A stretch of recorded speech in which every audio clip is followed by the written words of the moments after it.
क्या किताब में पेज नहीं है? 410 नंबर सफा नहीं है? कितने सफे मिस हैं? है ये पुरानी है? नहीं है? नहीं है? नई है? नहीं है, न्यू है। ओके, ये लेक्चर चल रहा है। अच्छा, न्यू बुक में है पेज? अच्छा अच्छा अच्छा, सुने सुने, कितने बच्चों के पेज नहीं है? Okay, no issue. फिलहाल तो ये पेज है ना सामने। भाई आप भाई हाइब्रिड में बता दें किस किस का ये पेज नहीं है। ओके अच्छा यार, मैंने ये पूछा है, मेरे सवाल पे गौर करें। मैंने पूछा किस किस की किताब में ये पेज नहीं है। इसका जवाब क्या है? मैंने कहा किस किस की किताब में ये पेज नहीं है, तो वो हाथ खड़ा कर दें जी। ओके, कितने पेजेस नहीं है? वसीम को बुलाएं, कॉपी करा लेते हैं, कोई मसला नहीं। कोई मसला हो गया होगा आप किताब के साथ, छोड़ें इसको। फिलहाल तो सामने है ना, ये देखें, पढ़ें यहां से। क्वेश्चन 3,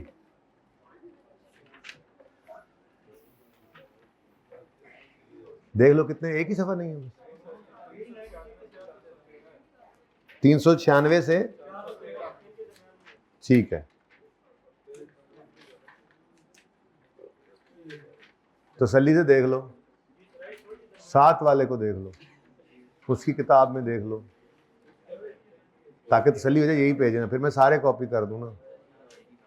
ध्यान से देख लो।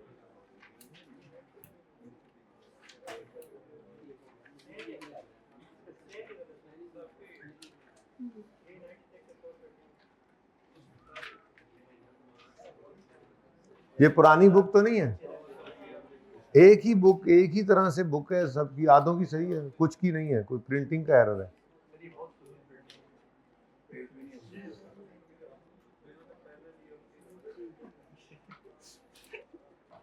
सवाल पढ़ेंगे तीसरा।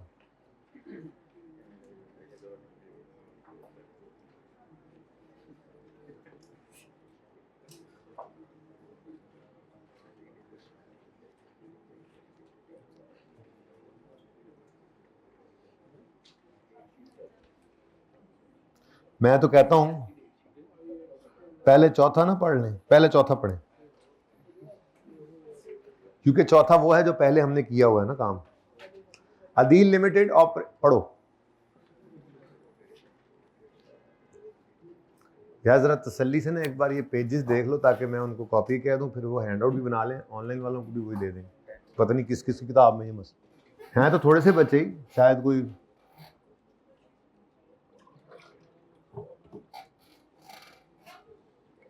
पब्लिशर को बंदा ये फोटो कॉपी का ना बिल चार्ज करे, ताकि अगली बार उसको हिदायत रहे, है ना।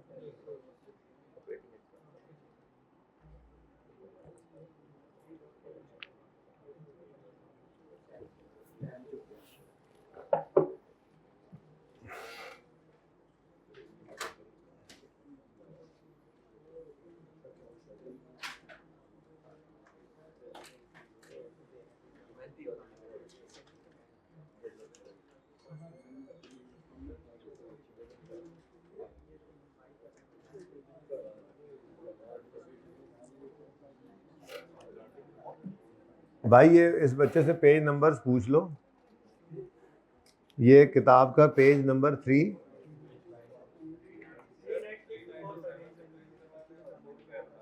$397 से 412, ये पेजेस 397 से 412। आप बल्कि यूं करो, ये मुझे ना याद कराओ इस क्लास के बाद, ये अभी ना दो इनको, अभी ये पिक्चर ले लेते हैं बस। इसमें यह है कि वो इनको एक हैंड आउट बना के ना वही अपलोड भी कर देंगे, इनको प्रिंट भी दे देंगे, ज़रा पूरे सफ़े पे आ जाएगा। कितने पेज वो भी मुझे बता दें, एक पेज पे ये दोनों लिख देना बेटी। आपकी भी किताब में ये मसला है ना? अच्छा चलें, दोनों मुझे लिख दें तो प्रिंट का आपको करा देते हैं। प्रिंटिंग के एरर्स हैं यार किताब में। ये बेटा एक पेज पे मुझे ना लिख दो, एक तो ये 397 से 412, ये भी लिख दो उसी सफ़े पे, और अपने वाले भी लिख दो। अच्छा जी, Adeel limited operates a goat breeding farm. AL sells goat to local meat business and goat's milk to cosmetic companies. They also use goat milk for making premium cheese for sale. वो चीज़ ऊपर वाले सवाल में बना रहे थे, इसीलिए मैंने कहा पहले ज़रा वापस आओ, पहले ज़रा मेहनती वाला सवाल कर लें, हैं मेहनती वाला सवाल जैसा, मतलब जहाँ से बुनियाद डली थी, क्योंकि अब तो सिर्फ सवाल ही रह गए, डिस्क्लोजर सिर्फ पढ़ने। ऑन यकम मार्च ईयर 2 AL bought 10 गोटे for buy 25,000 each from a करीबी market. Market broker charges 2% commission from buyer and 3% from. अब जो बायर वाला है वो हम खरीदते हुए पे करके आए हैं, ये कॉस्ट टू सेल नहीं है, बट ये कैश आउटफ्लो में आएगा। और सेलर वाला हमने पे नहीं किया, लेकिन हम जब ईयर एंड पे इसको fair value less cost sell पे या initial measurement fair value less cost sell पे करेंगे, तो उस कॉस्ट टू सेल में कौन सा आना है? पास पेपर 1 में वैसे ऐसे सही मसले आए होंगे, है ना? हाँ, मज़ा आएगा वो, अभी ऐसे हो जाएगा इंशाल्लाह। अच्छा, ऑन 15 जून ईयर 2 यकम मार्च को खरीद के लाए थे 10 गोटे। 2 गोट किड्स आ गए, में आ गए, मह आकर के वाइट वाइट प्यारे प्यारे छोटे छोटे, were born having fair value of 7,000 each.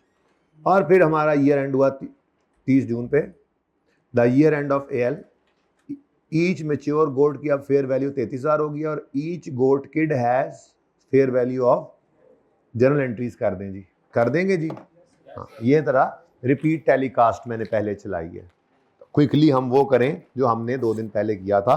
बस जो वो पहले सवाल इसलिए करवाया था कि जब मैं आपसे बातें कर रहा हूँ पता हो आपको कि बातें क्या हो रही, पहले थ्योरी नहीं पढ़ी थी इसलिए। लेकिन अब क्विकली ज़रा हम प्रैक्टिकल पे आ गए, ठीक है? ये सवाल करते हुए आगे जाएंगे, ठीक है जी। क्वेश्चन बैंक का क्वेश्चन नंबर 4 है, पेज नंबर 410। अभी ज़रा तस्वीर खींच लें सवाल की ना, गुजारा करना है, जो सवाल होमवर्क में भी जाता है, अगर मिसाल वो नहीं होता तो तस्वीर खींच लेंगे। होपफुली कल फिर आपको हैंड आउट मिल जाएगा, बंच की फॉर्म में मैं दे देता हूँ। अच्छा जी, जर्नल एंट्रीज करनी है फॉर द, क्या रिक्वायरमेंट है? जर्नल एंट्रीज करनी है फॉर द ईयर, वहाँ ऊपर लिखा हुआ है ना, ईयर एंड 30 जून 2000, ईयर 2 है, वाई 2, ठीक है, ईयर 2 आ गया। अब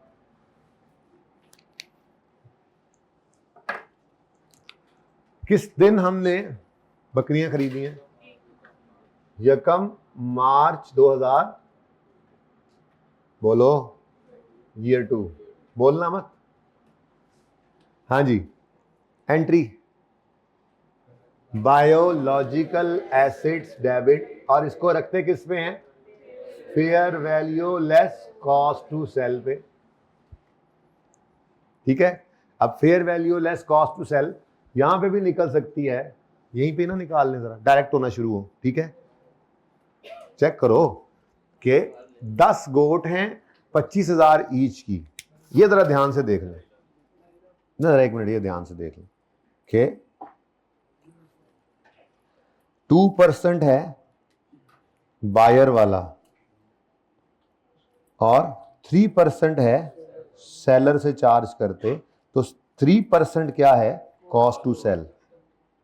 इसका मतलब 25,000 को अगर मैं यूं करूं -3% ऑफ 25,000, ठीक है, तो आंसर क्या आता है? 2। अब मैं ये कह रहा हूं, इसकी बजाय क्या बेहतर नहीं होगा कि हम 25,000 को ही 97% कर दें? वही आंसर आता है ना। ये एक शॉर्ट तरीका है, मैं वहीं ब्रैकेट में वर्किंग कर लूंगा, ठीक है? तो मैं लिखूंगा 10 गोट्स है ना, 10 इंटू 25,000 का 97%, ठीक है? और दूसरी तरफ जब मैं कैश आउटफ्लो लिखने लगूंगा तो मैं 25,000 में 2% ऐड करना है, तो 25,000 जमा 2%, 25,000 की बजाय क्या करूंगा? 25,000 इंटू 1.02। नहीं समझ आई बात? बताता हूं। फिलहाल fair value less cost to sell पे तो रखो ना, इधर देखो जी, वर्किंग यहीं पे होने लगी है, ब्रैकेट में जरा बड़े हो जाए ना, मैंने कहा ये क्विकली कर लिया करें ये काम। हमने 25,000 की एक गोट खरीदी है, ये इसकी क्या है? Fair value. एंड वालों नजर आ रहा है बेटा इधर, ठीक है? 25,000 की क्या खरीदी हमने? एक गोट, ये क्या है? इसकी फेयर वैल्यू। अब कॉस्ट टू सेल कितनी है?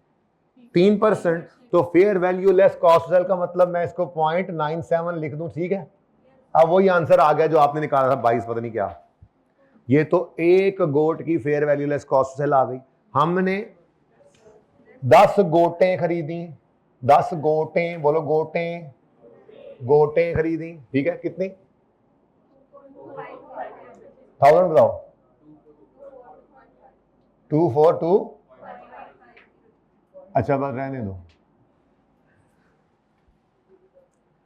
अच्छा चलो ये लो, हद हो गई वैसे। 242.5 से बायोलॉजिकल एसिड क्या हो गया, डेबिट, एक लाइन छोड़ देंगे और कैश करना है हमने क्रेडिट। अब कैश में मैंने क्या याद होगा आपको, क्या कहा था, यहां पे क्या आएगा, क्या आएगा, आउटफ्लोज। ये बातें याद रखने वाली हैं प्लीज, क्या यहां पे क्या आना है, आउटफ्लो, ठीक है, जो आउटफ्लो हुआ टोटल वो लेना है। अब आउटफ्लो कितना हुआ, 25,000 तो हमने उस बकरियों वाले को दिया था और 2% कमीशन चार्ज कर लिया गया, मार्केट ब्रोकर ने 2% कमीशन उस वक्त हमसे चार्ज किया था, तो हमने तो फिर यूं समझ लो, ये मैं कह रहा था, ठहरो एक मिनट, हाँ अब मैं आ गया उधर, कि ये क्या है, ये कॉस्ट टू सेल नहीं कॉस्ट टू बाय है, ठीक है ना, जो कैश आउटफ्लो में आती है। दिखा दूं जाके वो मेहंदी वाला सवाल, ये याद आ रही है ये बात, ये कैश आउटफ्लो में आती है, तो इसका मतलब है मैं यूं भी कर सकता हूं, मैं कहूं जी 25,000 प्लस 2% ऑफ 25,000, क्या आंसर आता है बताओ जरा,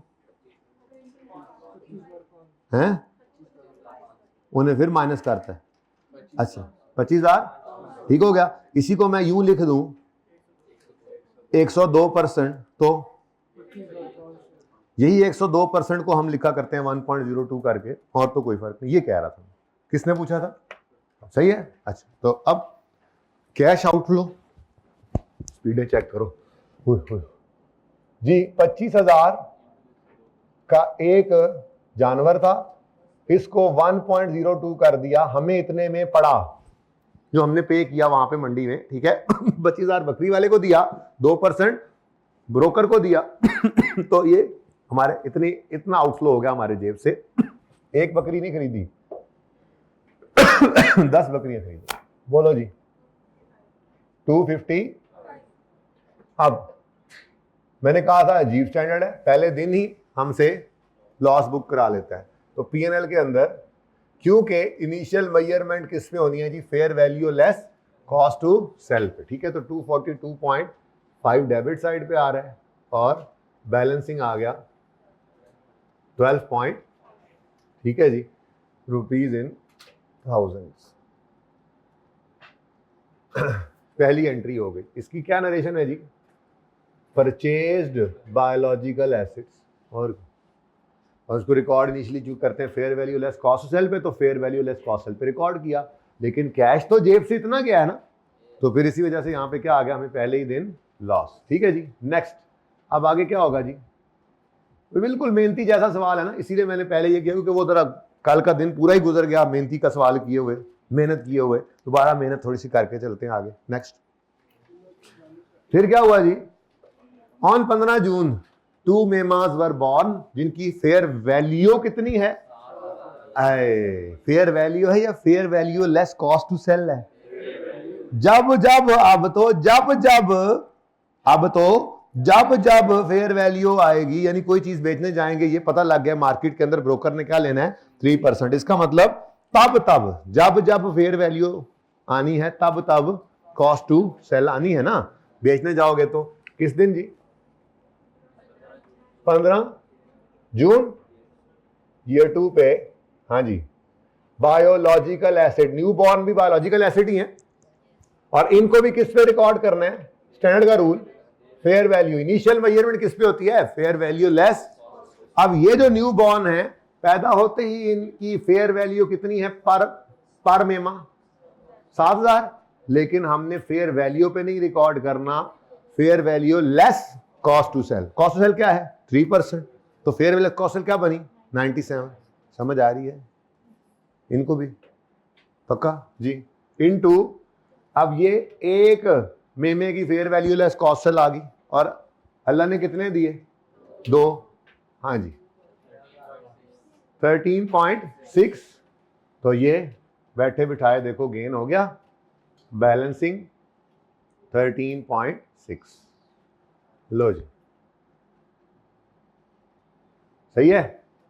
उसके बाद जी 30 जून आया और अब क्या करना है, हमने इनको फिर से fair value less cost to sell पे मेजर करना है। ईयर एंड पे भी यही करते हैं, ठीक है जी।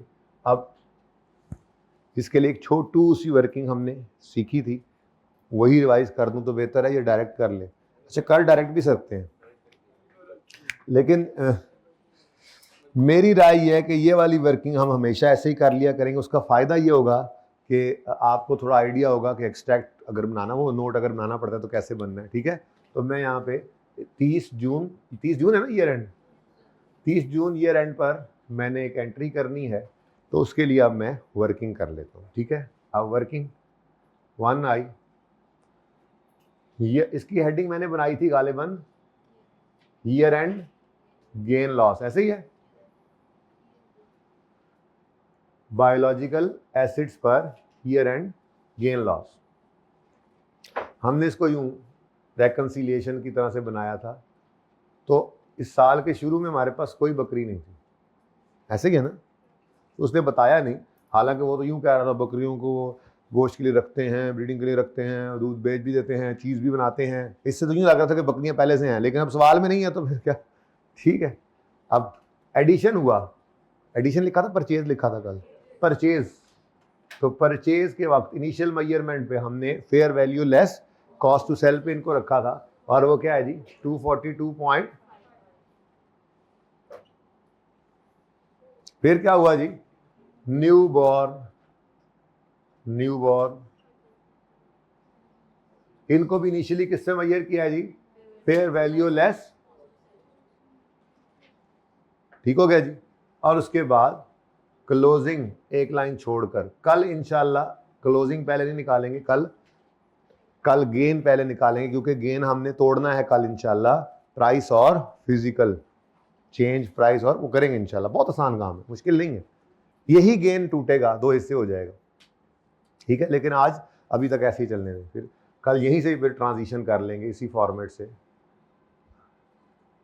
सवाल चुप होगा, कभी खुद से मुंह से नहीं कहेगा, तो हमने खुद से प्राइस फिजिकल करना ही नहीं है, इसलिए वो काम कर रहे हैं जो बाय डिफॉल्ट होना ही होना है, ठीक है। ईयर एंड पे गेन लॉस आना ही आना है। अब इधर देखो, क्लोजिंग डेट पर मेरे पास कितनी मेच्योर गोट हैं, बड़ी वाली 10 हैं, 20 कैसे हो गए 10 मैंने कुछ शायद फिजिकल चेंज भाई ने ले लिया ऐसे जी। अब हर एक की फेयर वैल्यू 33,000, ठीक है। और अगेन फेयर वैल्यू पे नहीं रखना, ये स्टैंड कहता है फेयर वैल्यू लेस, तो 33,000 का 97% जो आएगा इंटू 10, और 2 में हो चुके हैं 9,000 के, असले ही कोई नहीं। क्लोजिंग भाई इधर आ जाओ। अच्छा जी, अब देखो जी 25,000 sorry 33,000 into 97% into 10 plus 9,000 into 97% into 2, total 337.6। हाँ जी, अब देखो भाई बैलेंसिंग फिगर जो ऊपर आ रही है, जो बच रहा है वो पॉजिटिव आ रहा है, नेगेटिव आ रहा है, दिस माइनस दिस करो ना, 337.6। एंड वालों यार बता देना, किसी दिन नजर ना आए, ये ना चुप करके चले जाओ, मैं अभी बाद से मारा जाऊँ है जी। 80 गेन है, लॉस है, गेन है, तो बैलेंसिंग फिगर आ गई पीएनएल के अंदर, फेंक दो। और इसकी एंट्री क्या है, बायोलॉजिकल एसिड बढ़ा, बायोलॉजिकल एसिड डेबिट, और पीएनएल में क्रेडिट। अब ये वर्किंग 1 से हमने निकाल ली फिगर 81.5, ठीक है जी। एग्रीकल्चरल प्रोड्यूस भी हमने मेहनती वाले सवाल में देखी थी, पर वो एग्रीकल्चरल प्रोड्यूस अब दूसरे सवाल में है जो क्वेश्चन बैंक 3 है, ठीक है। ये सिर्फ हमने बायोलॉजिकल एसिड को देखा।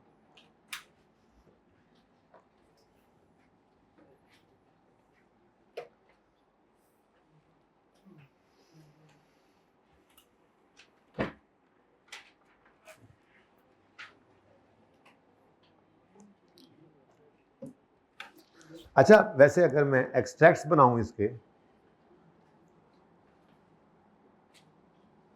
अगर इसके हम एक्सट्रैक्ट्स बनाएं तो पीएनएल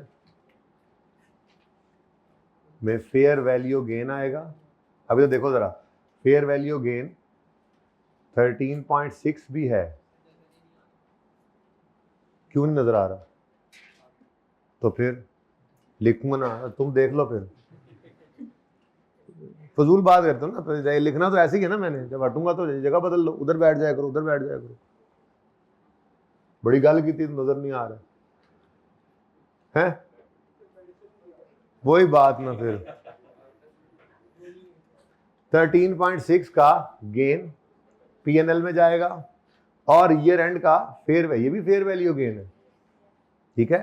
फिलहाल मैं इसको फेयर वैल्यू गेन ही लिख रहा हूं, ठीक है। हाँ, इनिशियल मेजरमेंट पे भी ये फेयर वैल्यू गेन ही था, प्लस कितना आ गया जी? तो टोटल अब ये है ईयर एंड 30 जून ईयर 2 का, तो पीएनएल के अंदर 91 आ गया। जबकि इनिशियल मेजरमेंट पे फेयर वैल्यू पर, fair value less cost to sell पे मेजर करने की वजह से इनिशियल मेजरमेंट पर भी हमें क्या आया था? लॉस। कितना? स्टेटमेंट ऑफ फाइनेंशियल पोजीशन में नॉन करंट एसेट्स में, क्यों जी? हमारा इरादा इन गोटों को बेचने का नहीं है गोश्त के भाव 2-4-6 महीने में, बल्कि इनको रखा हुआ है फॉर ब्रीडिंग, फॉर मिल्क, ठीक है। वो मिल्क भी बेचते हैं, चीज़ भी बेचते हैं, वो बात की बात है। लेकिन गोट्स हमने रखी हुई हैं, इनसे एग्रीकल्चरल प्रोड्यूस लेने के लिए कई साल तक लेंगे, तो इनको नॉन करंट एसेट्स में रखा जाता है, ठीक है। तो जो नॉन करंट एसेट में आपकी लिस्ट चल रही थी, जिसमें पीपीई आया था, इन्वेस्टमेंट प्रॉपर्टी आया था, IAS 38 चला गया, वरना वो पहले आ चुका होता। वहीं पर क्या आएंगे? Biological assets. लेकिन ये दोनों तरफ आएंगे, दो तरह के होते हैं ना, करंट में भी आ सकते हैं, नॉन करंट भी। तो यहाँ पे हमने क्या लिखा जी? Biological acids. अब बायोलॉजिकल एसिड वर्किंग 1 से उठाओ, ये क्लोजिंग कितना? 337.6। अभी मैं प्रॉपर फॉर्मेट की बात नहीं कर रहा इसके अंदर, बहरहाल पीएनएल में जाना है, बैलेंस शीट में जाना है, चीज़ों ने जो जानी है वो मैं लिख रहा हूँ, ठीक है। प्रॉपर भी को फॉर्मेट बना लेंगे।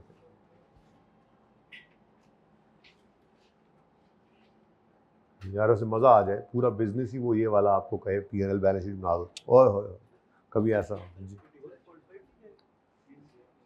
किस में बेटा? बैलेंस शीट में। बैलेंस शीट में तो क्लोजिंग एसेट्स जाते हैं ना, पीएनएल तो गेन पीएनएल में गया ना। क्यों बेटा? ये जो गेन आया ये कहाँ जाएगा?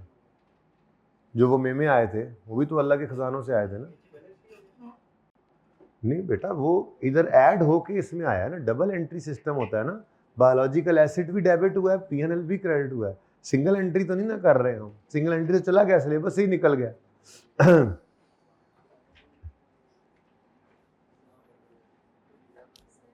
नजर आ रहा है तुम्हें? मार्कर निकाल कर को जी। ट्यूसडे को जो टेस्ट होगा उसमें एमसीक्यूज क्यों नहीं होंगे? नहीं, कोई एक वजह बताए एमसीक्यू ना होने की, फिर मैं नहीं करूंगा। मैं भी पूछ रहा हूँ जी बेटा, एक होंगे।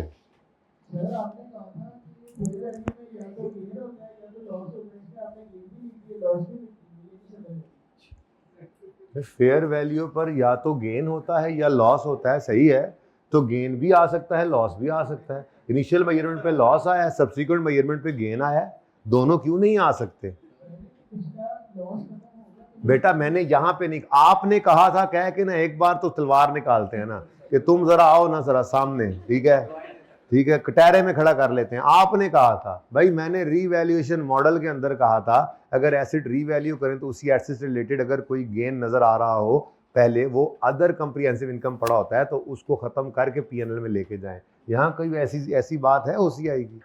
तो आप इसको नेट करके लिख लें अगर ज्यादा मसला हो रहा है तो। बहरहाल ये अलग अलग लिख लिया मैंने, ठीक है, कि पीएनएल में जाने हैं। इनको अलग लिखो या इनको नेट कर दो, आपको कोई मना नहीं करेगा, ठीक है।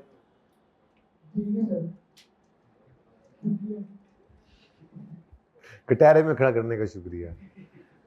ऑनलाइन में जब बच्चे पहली बात क्यों शुरू करते हैं ना, सर आपने ये कहा था, एक बार तो मेरा दिल डर जाता है, पता नहीं मैं की क्या बैठा सी, या अल्लाह मेरी इज्जत रख लें। फिर बाद में बात आती है तो फिर मैं कहता हूँ शुक्र है, यकीन करो एक बार बंदा त्रा निकल जाता है। आओ जी क्वेश्चन बैंक 4 नहीं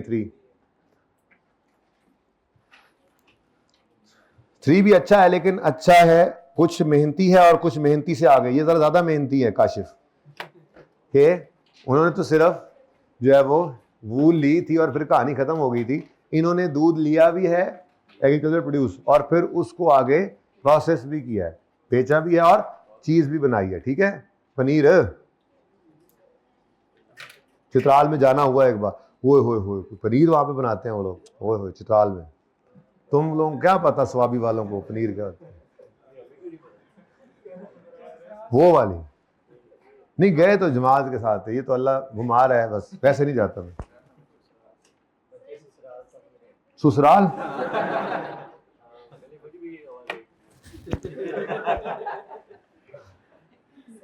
जी बेटा,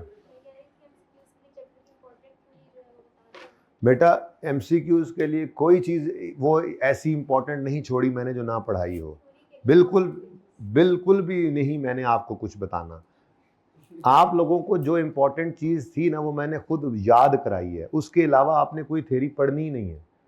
ठीक है, वो आपको याद है, आप बस ऐसे ही एमसीक्यूज देकर देखें। आपको जैसे 36 है, उसमें क्या देखने वाले, सिर्फ इंडिकेटर्स, कैश फ्लो में इंक्लूड एक्सक्लूड, बस, और क्या रहता क्या है।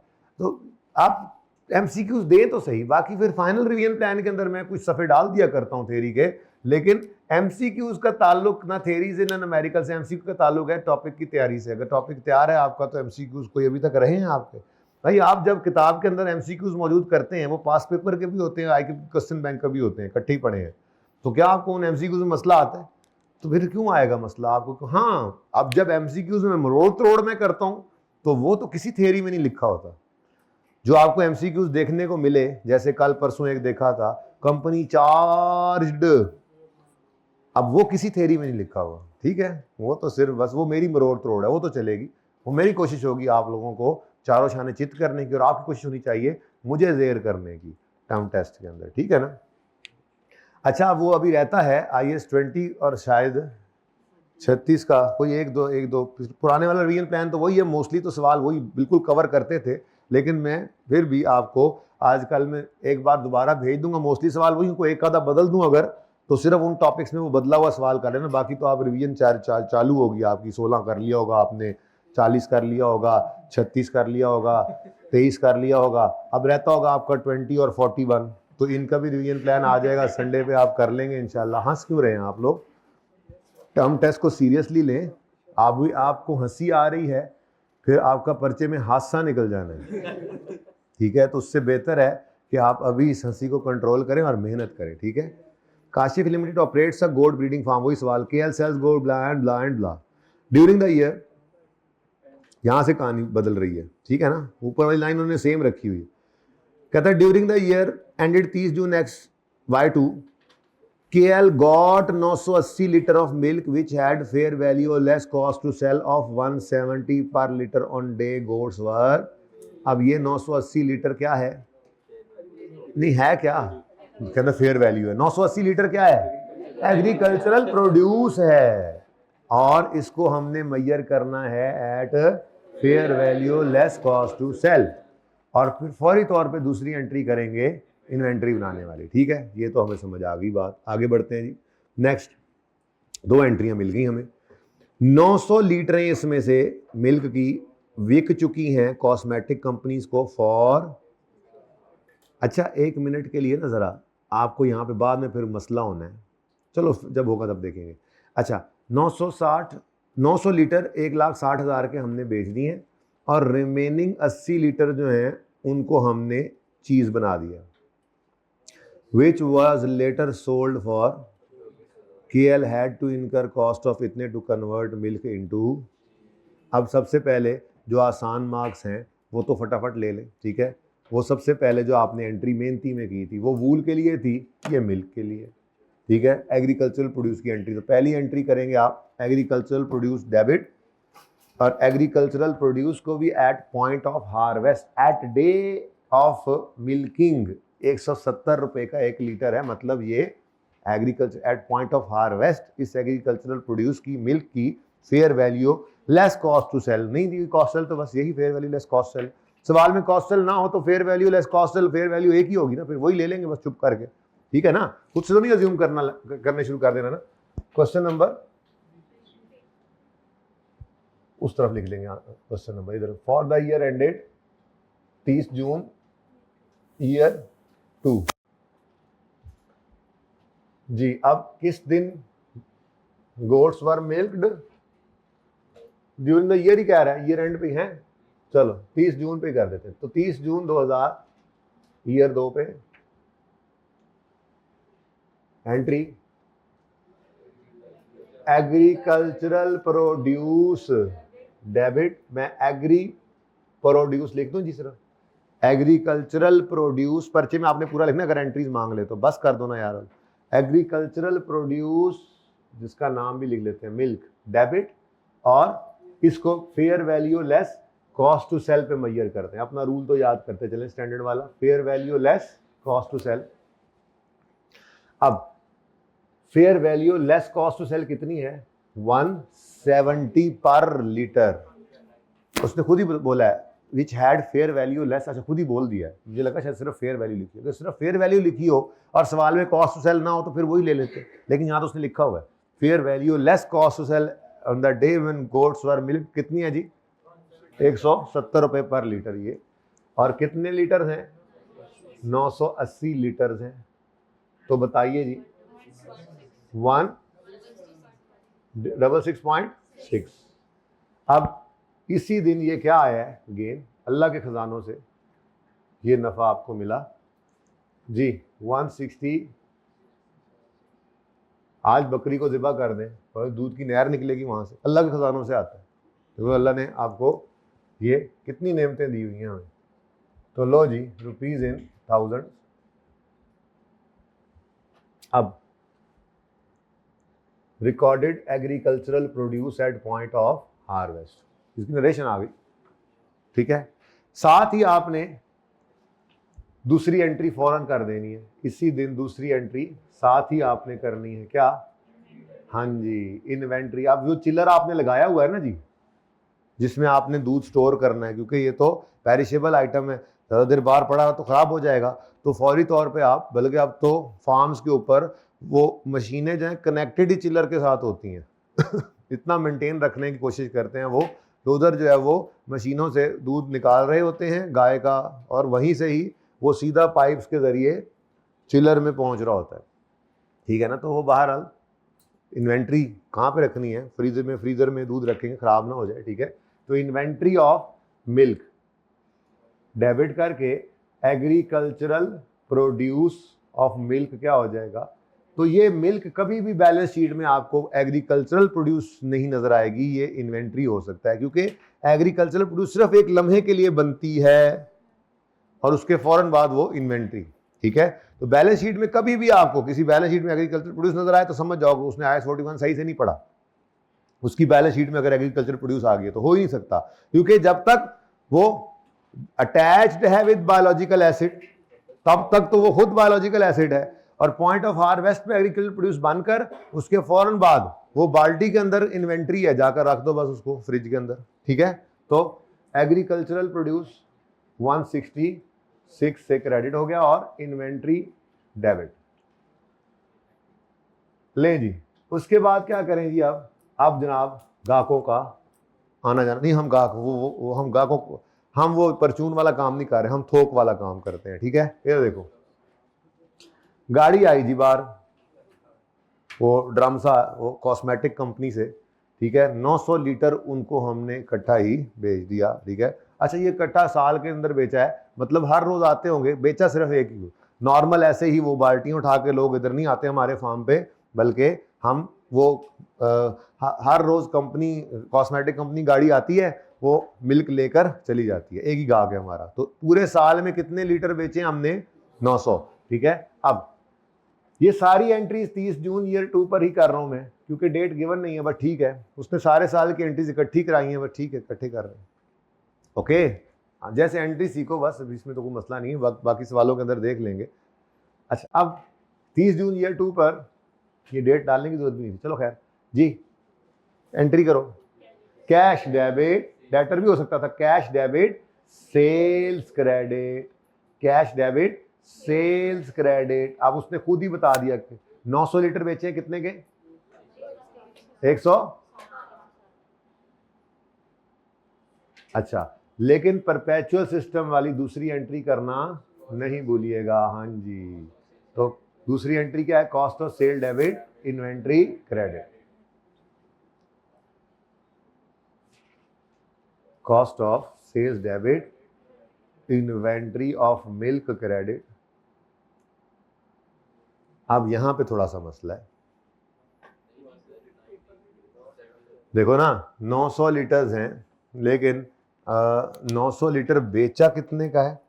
अच्छा चलो उसको छोड़ो, फिलहाल वो मसला तो आपको आना ही है। चलो फिलहाल तो fair value less cost to sell पे ही हमने किया हुआ था ना रिकॉर्ड, इसी का आप परसेंटेज को छोड़ो जी। इन्वेंट्री कितनी निकल गई, यहाँ पे इन्वेंट्री हमने फेंकी कितनी थी, चिल्लर में दूध महंगा कितना था 980, उसमें से 900 लीटर निकल गया, और हर लीटर की fair value less cost sell क्या है, तो उसी पर ही पड़ा है, उसी पर ही निकाल देंगे, इनटू 900 लीटर जी। तो ये cost of sales debit inventory credit, ठीक है जी। अच्छा, अब यहां से आपके पास प्रॉफिट या लॉस निकल सकता है इस ट्रांजैक्शन का।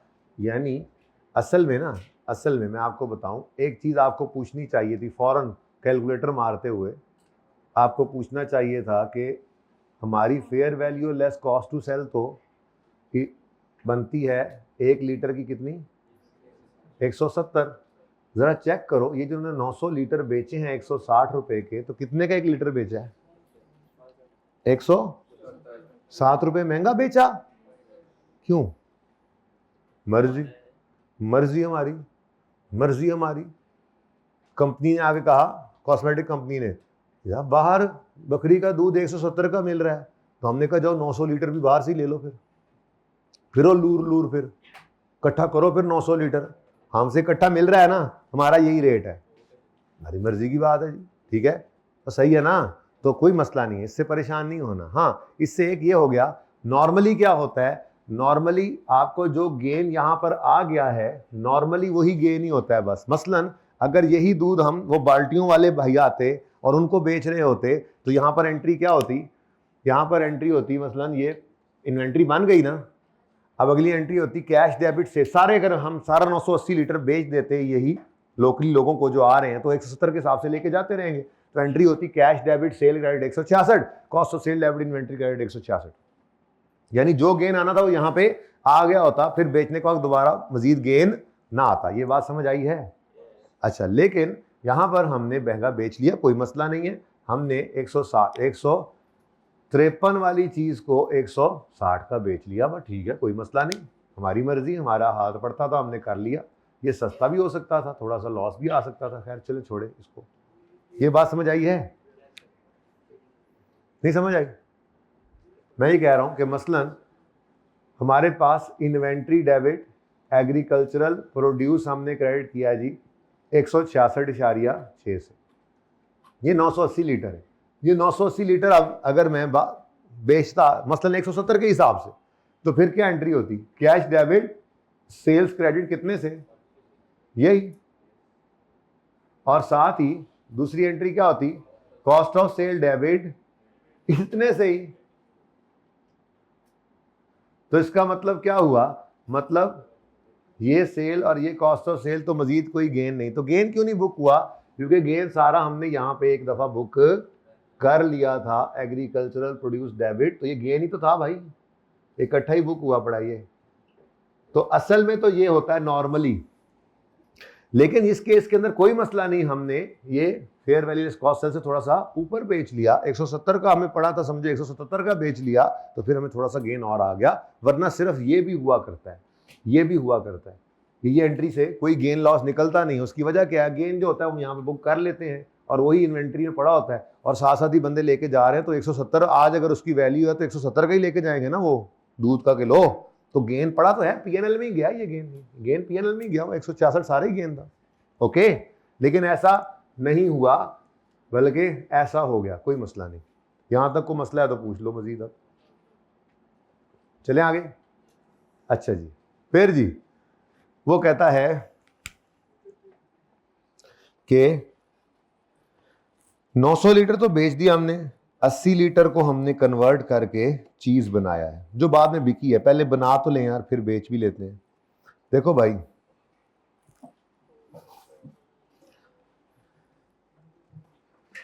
हमने अगर दूध को चीज में कन्वर्ट करना है तो मसलन हमने उसमें कुछ खट्टा करने को सिरका डाल दिया, हमने कोई नमक डाल देते हैं हम मसलन, और मजदूरी, बंदे ने काम भी तो करना है, मजदूरी में सारा कुछ आ गया, ओवरहेड्स आ गए, ठीक है। अब मेन चीज तो भूल ही गए हो आप, दूध जिसको पनीर बनाना है।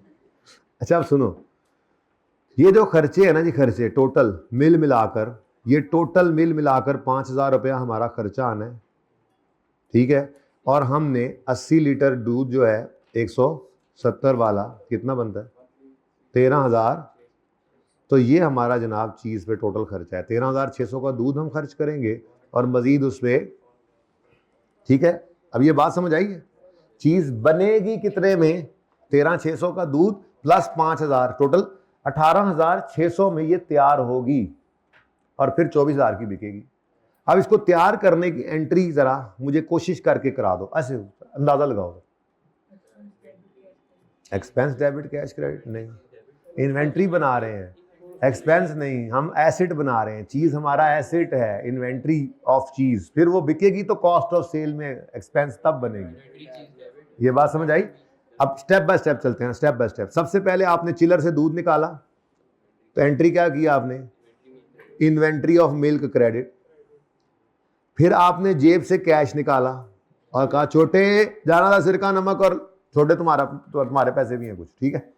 तो ये 5,000 निकाला, तो ये क्या हो गया, कैश क्रेडिट। तो इन्वेंट्री क्रेडिट, कैश क्रेडिट, और फिर बन गई चीज बैलेंसिंग 18,600, ठीक है। तो मैं डेट पता नहीं क्यों लिखी जा रहा हूं, डेट की जरूरत नहीं, डेट सवाल में थी नहीं, बस ठीक है, डेट होगी तो डेट वाइज भी कर देंगे एंट्री, ठीक है, छोड़ो बस इसको। अच्छा जी, तो ठीक है, ऊपर लिखा फॉर द ईयर। इधर देखो जी, सबसे पहले क्या करो जी, इन्वेंट्री मिल्क की क्रेडिट, चिलर से आपने सबसे पहले क्या किया जी, 80 लीटर दूध निकाला और उसमें वो दूध पड़ा हुआ है 170 रुपये, क्योंकि हमने ये कहा था कि जब ये fair value less cost to sell पे इन्वेंट्री, अभी पढ़ा के आ रहा हूँ, fair value less cost to sell पे इन्वेंट्री, ये एग्रीकल्चर प्रोड्यूस जब मेजर करते हैं एट पॉइंट ऑफ हार्वेस्ट, तो ये इन्वेंट्री में जाती है, तो उसके लिए ये क्या बन जाती है, उसकी कॉस्ट। ये ऐसे याद आया, ये भी पढ़ा था, ये दिखाऊं जाके, समझ आ रहा है, जमाइनल। अच्छा जी, तो हमने कहा था कि अगर agriculture produce at point of harvest जब मेजर करते हैं fair value less cost to sell पे, तो वो वहां से कहाँ जाती है, इन्वेंट्री में, तो वो इन्वेंट्री के लिए क्या बन जाती है, कॉस्ट। और आपको पता है इन्वेंट्री कॉस्ट पे ही होती है, या फिर अगर एनआरबी लोअर हो जाए तो। अब हमारे पास तो लोअर वाला चक्कर कोई नहीं है, कोई सवाल ने बताया, तो कॉस्ट पे ही पड़ी हुई है ना अभी, और कॉस्ट कितनी थी उसकी, वही 170, जो गेन बुक करके हमने फिर कॉस्ट बना ली थी ना वहां पे, एग्रीकल्चर प्रोड्यूस जब रिकॉर्ड की थी, तो वो कॉस्ट 170 पर पड़ी है। और कितने लीटर हैं, 80 लीटर हैं जी, बोलो 13.6 रुपए की इन्वेंट्री हमने चिलर से निकाली, और जेब से हमने 5,000 रुपया कैश निकाला, और फिर इन्वेंट्री तैयार हो गई। ये भी इन्वेंट्री होगी ना, इन्वेंट्री से इन्वेंट्री तैयार होगी, बोलो हाँ, दूध कन्वर्ट होके क्या बन गया, हमने कहा लो जी इन्वेंट्री ऑफ चीज रेडी है। ये क्या चीज रेडी है, ये क्या चीज रेडी है, वही पूछ रहा हूं, क्या चीज, अच्छा पनीर, ओके जी, 18.6, जांच डाले से छेती है। अब ये वाली चीज, जो भी चीज है, ये चीज बिकेगी कितने की, उसने बोला, और ये बिक गई 24,000 की, तो 24,000 की बिकी है, तो entry cash debit sales credit, कितने से, 24,000 से, और साथ ही हाँ जी cost of sale debit inventory credit. अब ये कॉस्ट ऑफ सेल्स में चला गया, और इन्वेंट्री किसकी इन्वेंट्री? चीज़ की इन्वेंट्री क्रेडिट हो गई कितने से? 18,600 से। हाँ जी कुछ समझ आ रहा है? थोड़ा थोड़ा मुश्किल तो नहीं था ये सवाल, अच्छा था वैसे हैं? परपेचुअल आ गया ना याद? इतना भी याद रखना है बस, परपेचुअल पीरियोडिक परपेचुअल आपने इतना की याद रखना है। पीरियोडिक की अभी कोई जरूरत पड़ी है तो फिर मैं क्यों बताऊं फिर?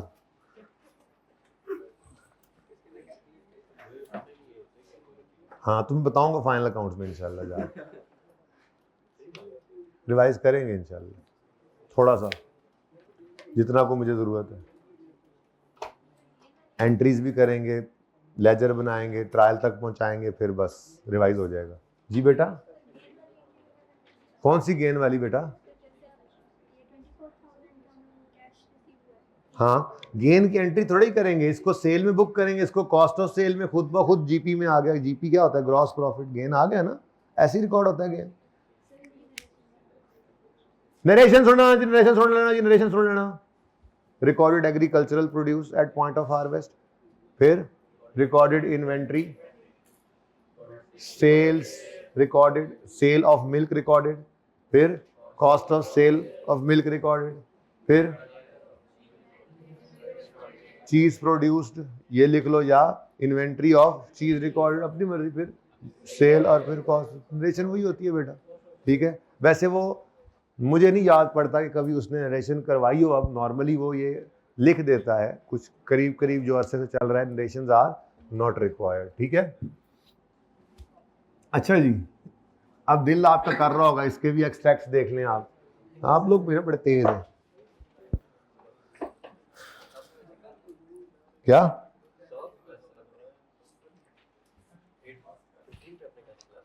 8:15 में मैंने कहा था, 8:15 से शुरू हुई थी, 10:15। अच्छा करते हैं सबर मैंने अभी पास पेपर 1 डिस्कस करना है, और उसके बाद चलो पूरा सॉल्व कल कर लूंगा, डिस्कस आज ही करना है। इसको क्लियर कर लें जिन्हें जाना जाए।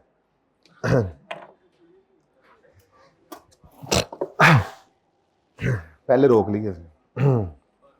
अच्छा जी सुने, फेयर वैल्यू गेन भी आना है इस सवाल से, सेल्स है। अच्छा अब इसका ना थोड़ा सा फॉर्मेट मैं बनाने की तरफ आ रहा हूं, थोड़ा सा फॉर्मेट जो पीएनएल का हम बनाएंगे, ठीक है। इस पीएनएल के अंदर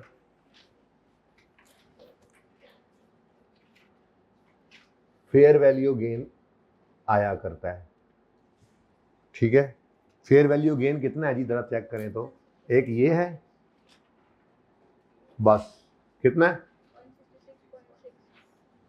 रुपीज इन 1000, और ये हम बना रहे हैं for the year ended 30 June year 2। अच्छा अब फिर उसके बाद पीएनएल का और आइटम कौन सा है? Cell, cell. तो सेल्स कितनी आ गई? 160 प्लस, मैंने कहा जरा ऐसे तरतीब से 24 सेल्स 180। मैं ये बता रहा हूं आपको, इंशाल्लाह मैं एक फाइनेंशियल स्टेटमेंट आपको दिखाऊंगा। काकूजी पीएलसी कीनिया की एक कंपनी ने IS 41 के तहत फाइनेंशियल बनाई हुई थी, उनको एग्रीकल्चर एक्टिविटी कर रहे थे, तो इधर से उसको भी यहाँ से आपको नजर आएगा। टोटल इनकम बताओ 350 पॉइंट, ये टोटल इनकम ऐसे शो करते हैं। उसके बाद लेस क्या हुआ करता है? कॉस्ट ऑफ सेल, बिल्कुल वैसे ही चलेगा, कॉस्ट ऑफ सेल आएगी। अच्छा कोई फेयर वैल्यू लॉस होगा तो वो भी यहीं ऊपर आएगा। नेट करने वाले भाई नेट भी कर सकते हैं, स्टैंडर्ड ने इजाजतें दी हुई हैं, बता रहा हूं आपको। पीएनएल बनाना तो आता है ना, तो इसके अंदर बस उसको हम IS 41 को फिट कर रहे हैं। अब कॉस्ट ऑफ सेल चेक करो, 153 18.6, तो 153 प्लस 18.6 जी 171.6 कॉस्ट ऑफ सेल आ गई। और एंड क्या है जी? 179, और ये क्या है जी? Gross profit. अच्छा अब ये ग्रॉस प्रॉफिट के बाद फिर आप क्या करते होते हैं, लेस करते हैं सेलिंग एडमिन एक्सपेंसेस और प्रॉफिट बिफोर टैक्स और फिर टैक्स और प्रॉफिट आफ्टर टैक्स, यानी कि वही वाला सारा ऑपरेटिंग एक्सपेंसेस वगैरह लेस करके, चलो मैं कहता हूँ जी और कुछ भी नहीं है, नेट प्रॉफिट हमारा भी यही आ गया, क्योंकि है कोई ना सवाल के अंदर गिवन, लेकिन ज़रा फॉर्मेट आपको थोड़ा सा मैंने बता दिया इसका, ठीक है जी। मतलब आगे वही है सारा, थोड़ा ऑपरेटिंग एक्सपेंसेस इसलिए लिख दिया कि ज़रा थोड़ा जहन में आ जाए कि अच्छा ऐसे चलना है इसमें। बैलेंस शीट में स्टेटमेंट फाइनेंशियल पोजीशन जो कि बनेगी एज ऑन 30 जून ईयर 2, तो रुपीज इन थाउजेंड। मैंने मंडे को स्टेटमेंट इक्विटी शुरू करने का कहा है, सारा लेक्चर उस पर लगेगा, मैंने ये नहीं कहा, मैंने पहले बताया मेरा प्लान तो सारा ऊपर नीचे हो जाता है ना, तरतीब तो चलती है जो आप लोगों की होती है जी। नॉन करंट एसेट्स मंडे का दिन बहरहाल पूरा तो नहीं लगेगा, लगेगा जरूर। नॉन करंट एसेट्स में कितने बायोलॉजिकल एसेट्स आएंगे? अच्छा सवाल में चूंकि उसने अलग अलग कर दिए थे, इकट्ठे होते तो अच्छा होता, बहरहाल मुझे नहीं पता है सही, क्योंकि गोट हैं उन्हीं का तो मिल्क है, ठीक है। अच्छा उसके बाद करंट एसेट्स के अंदर करंट एसेट्स के अंदर इन्वेंट्री आ सकती थी, मिल्क की भी, चीज की भी, वो बिक गई ईयर एंड से पहले, क्योंकि ये देखें ये इन्वेंट्री आई थी मिल्क की, ये एक और ये दो करके खत्म हो गई, ऐसे ही है बोलो। फिर इन्वेंट्री आई थी चीज की और ये खत्म हो गई। बाकी जो कैश होता है आपको पता है, ये एग्रीकल्चरल प्रोड्यूस भी आया था और ये भी खत्म हो गया, रह क्या गया? वही कैश, कैश आया कैश जाया, कैश आया, ये कैश आया जाया तो हम लिख नहीं सकते एक्सट्रैक्ट्स में, क्योंकि हमें पता नहीं होता क्लोजिंग में कितना कैश है। बहरहाल इन्वेंट्री मिल्क रही है, होती तो आ जाती, इन्वेंट्री चीज नहीं है, होती तो आ जाती। इस सवाल में चूंकि रिक्वायरमेंट नहीं थी ना इसकी एक्सट्रैक्ट की, इसलिए ये डेटा इतना था नहीं, या इस तरह का सवाल उसने बनाया नहीं था। आगे आएंगे सवाल इंशाल्लाह, ओके। कल आपके होमवर्क में ऐसे सारे सवाल आ जाएंगे। अच्छा जी ठीक है, चलें चलें आ जाए पास पेपर 1 पे। बस मैंने आपको सिर्फ ये बताना है, सवाल फिर भी आपका आज आपका ही है, कल मैं करा दूंगा आते साथ, अब ये हो जाएगा। एट टाइम ऑफ परचेज आप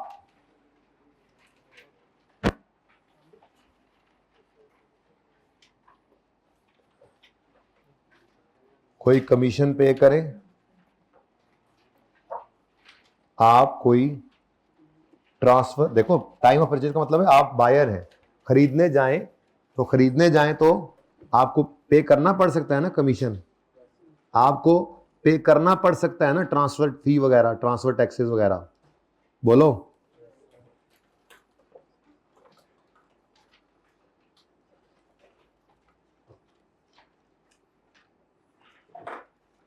ट्रांसफर फी यानी टैक्सेस वगैरह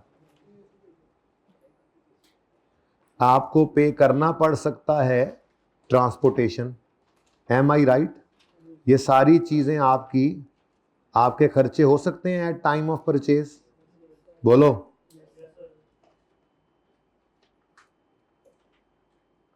अच्छा, और यही तमाम खर्चे आपके एट टाइम ऑफ सेल भी हो सकते हैं,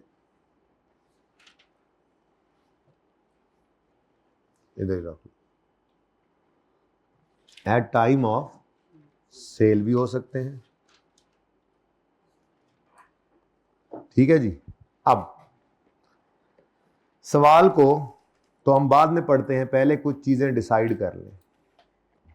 अगर परचेज के वक्त में कोई कमीशन पे किया है, परचेज के वक्त में आपने कोई ट्रांसफर टैक्स फी वगैरह पे की है, परचेज के वक्त में आपने कोई ट्रांसपोर्टेशन कॉस्ट पे की है, तो ये सारी कॉस्ट्स कहाँ जाएंगी?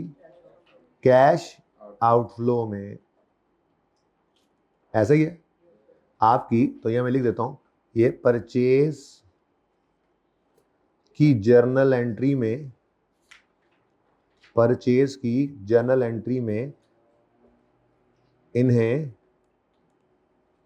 कैश फ्लोज, कैश आउटफ्लोज में लिखते हैं, कैश आउटफ्लोज में लिखते हैं। इनमें से कोई भी चीज आ जाए तो, यही सिखाया हुआ है आपको, किया था ना हमने सवाल, आज भी किया है, मेहनती वाला भी किया था, काशी वाला भी किया। बोलो। और अगर एट टाइम ऑफ सेल आपने कोई भी चीज इन तीनों में से पे की है, तो सबसे पहली चीज क्या है, ट्रांसपोर्टेशन को कॉस्ट टू सेल में आपने नहीं लेना होता। क्यों नहीं लेना, वजह बता चुका हूं, ठीक है। हाँ, अगर कोई आपने कमीशन पे करना है, क्योंकि ये तो किया नहीं ना होता, ये तो करेंगे आप, कोई कमीशन पे करना पड़ेगा आपको, या आपको कोई ट्रांसफर फी, कोई टैक्स पे करना पड़ेगा, तो ये कहाँ जाएंगे, बोलो, ये क्या है जी, बोलो, कॉस्ट टू सेल है, यही तो है वो कॉस्ट टू सेल, ठीक है। तो ये क्या है, cost to sell, cost to sell है, तो इसको आपने क्या करना होता है, फेयर वैल्यू में से लेस करके आपने अपनी जर्नल एंट्री में इसको लिखना होता है, ठीक है जी, ओके। अब इस सवाल के अंदर बस जस्ट एक नजर डाल लें, दोबारा सवाल अब कल मैं कराऊंगा। कहता है जी इसने कुछ, इसके पास 2000 काउस पड़ी थी यकम जनवरी पे, 750 काउस 1000 पर cow, further 2 million were incurred to transport the cows to farm. इधर देखो जी, लिखते जाए ना चीजें, ₹2 million इधर आ गया जी, अब सिर्फ फिट करनी है चीजें बीच में, तो यही आपको शायद परेशानी हुई होगी। फिर ऑन यकम अगस्त इन्होंने इंपोर्ट किए कैटल फीड 6 मिलियन की against 70% payment, RRL also paid 5% custom duty. ये तो इन्वेंट्री चल पड़ी ना, ये कॉस्ट ऑफ इन्वेंट्री है, चारा खरीदा है, और उस पर 5% इसी कॉस्ट का part, specifically designed to provide blah blah and blah, at year end 30% amount is payable और 40% फीड इज यूज्ड। जैसे दफ्तर में स्टेशनरी यूज होती है खरीदने के बाद, बिल्कुल वैसे ही फार्म पे फीड यूज होती है खरीदने के बाद। जब खरीदें तो एंट्री करें इन्वेंट्री ऑफ फीड डेबिट, जैसे स्टेशनरी डेबिट आप बचपन में करते थे, और जब यूज हो जाए स्टेशनरी डेबिट कैश क्रेडिट, ऐसे ही inventory of feed debit cash credit. लेकिन अब ये बिकनी नहीं है, यूज होनी है, तो यूज की entry expense debit inventory credit, इसको भी अब कल एंट्रीज कराऊंगा। फिर फेयर वैल्यूज हैं पर काउ अवेलेबल डिफरेंट डेट्स पर, एवरेज फेयर वैल्यू तो हमने कहीं भी यूज नहीं करनी होती, धोखा होता है जी, चीजें ज्यादा दे देता है आई पर्चे में, ताकि बच्चा जो कच्चा पक्का बच्चा है वो कच्चा ही रहे, ठीक है, कच्चा ही पड़ जाए। Auctioneer charges 2% commission on fair value from seller, इधर आ गया। While there is a government levy of 3% at time of purchase of, अब परचेज के वक्त गवर्नमेंट लेवी कितनी है, और एट टाइम ऑफ सेल कितनी है, 4%, ठीक है। तो सेल के वक्त 4% आ गई। अब यहां पे उसने कोई नहीं बताया कमीशन कितना है, लेकिन बहरहाल मैंने आपके लिए रूल पूरा कर दिया। अब जब आप सवाल कर रहे होंगे, ये तो जीरो हो गया ना, ये 3% 1.03 जैसे किया था, आज 1.05 पता नहीं कितना किया है, और ये 2 मिलियन, ये कहाँ आएंगे, पहली जर्नल एंट्री में कैश आउटफ्लो में, और कॉस्ट टू सेल कितनी बनेगी, ये 6% will be cost to sell, जिसको आपने अपनी जर्नल एंट्री में फेयर वैल्यू लेस कॉस्ट, क्या बेटा 9 मिलियन, 9%, 9 तो कहीं नहीं, ठीक है जी। तो ये जनाब डिस्कशन है, इसके बाद ये सवाल बस कार्रवाई प्रोग्राम रह जाता है सिवाय फीड वाली एंट्री के, लेकिन इंशाल्लाह इसको अब मैं कल कराऊंगा। इससे अगला सवाल तो होपफुली हो ही गया होगा, अगर कोई इक्का दुक्का पॉइंट नहीं हुआ होगा तो वो भी आज हो जाएगा इंशाल्लाह, ठीक है। अल्लाह हाफ़िज़।